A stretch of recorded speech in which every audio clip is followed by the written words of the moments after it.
What if the habits you're most proud of are actually quiet echoes of pain you never fully dealt with? Stay with me, because this one might change how you see yourself entirely.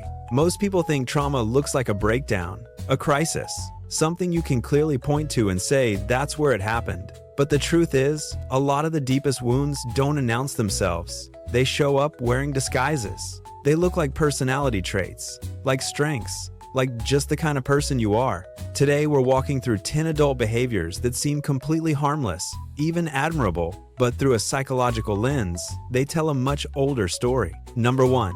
You're always prepared. You show up early. You have contingency plans for your contingency plans. The world calls this responsible. Psychology calls it hypervigilance. When a child grows up in a home where things were unpredictable, where moods shifted without warning and safety felt unstable, the nervous system adapts by constantly scanning for threats. That preparation isn't really about being organized. It's about trying to maintain control in a world that once felt completely out of control. Number 2. You can't accept a compliment. Someone praises you and you immediately deflect. You chalk it up to luck or say anyone could have done it. This isn't humility. When children are only valued for what they achieve, rather than who they are, they learn to distrust good feelings. Accepting praise means accepting that it could also be taken away, and somewhere inside, you're not sure you could handle that. Number 3. You can feel tension in a room before a single word is spoken, and your immediate instinct is to fix it, soften it, make it disappear.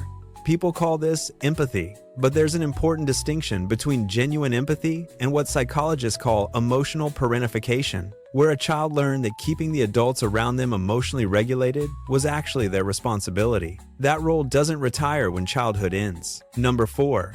You constantly remind yourself that others have it worse. You shrink your own pain before it ever gets a chance to breathe. This isn't perspective, it's a learned dismissal rooted in growing up somewhere your emotions were treated as inconvenient or excessive. You stopped expressing feelings, then you stopped acknowledging them altogether. Number 5.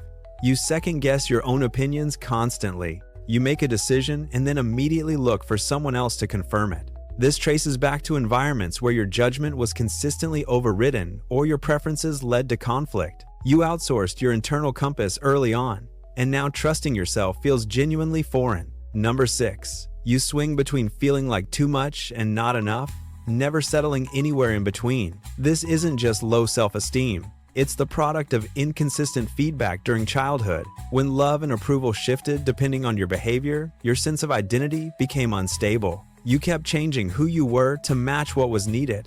That instability followed you here. Number 7.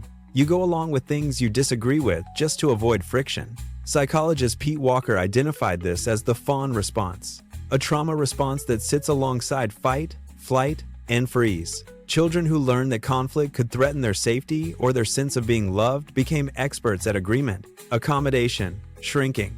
As an adult, that looks like being easygoing, but underneath it is someone who learned that having a real opinion carried genuine risk. Number 8.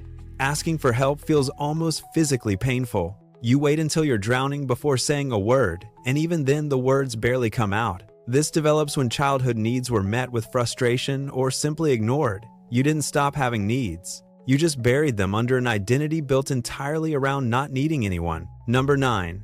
Stillness makes you uncomfortable. You fill every quiet moment with something, anything. But this constant movement isn't ambition or productivity. For many people, it's avoidance. In homes where being still meant being aware of what was happening around you or inside you, the nervous system learned to stay in motion as a form of protection. Number 10. You give endlessly and love through doing. You say yes when you mean no. You go above and beyond, and somewhere quietly, you believe that if you ever stopped, people would go too. When love in childhood was tied to performance and behavior rather than simply your presence, you internalized a belief that you must earn your place in every relationship. Here's what matters most. None of these patterns make you broken. Every single one was a smart adaptation made by a child working with what they had. Your nervous system protected you. The problem isn't that it failed. The problem is that you've outgrown the environment that made those strategies necessary. But the strategies haven't gotten the memo yet. Recognizing this is genuinely significant. Most people never pause long enough to ask why they do the things they do. You're asking that question right now. And awareness, real awareness, is always where change begins. If something here landed for you, share it with someone who might need to hear it too. You might be giving them language for something they've carried their whole life without a name for it.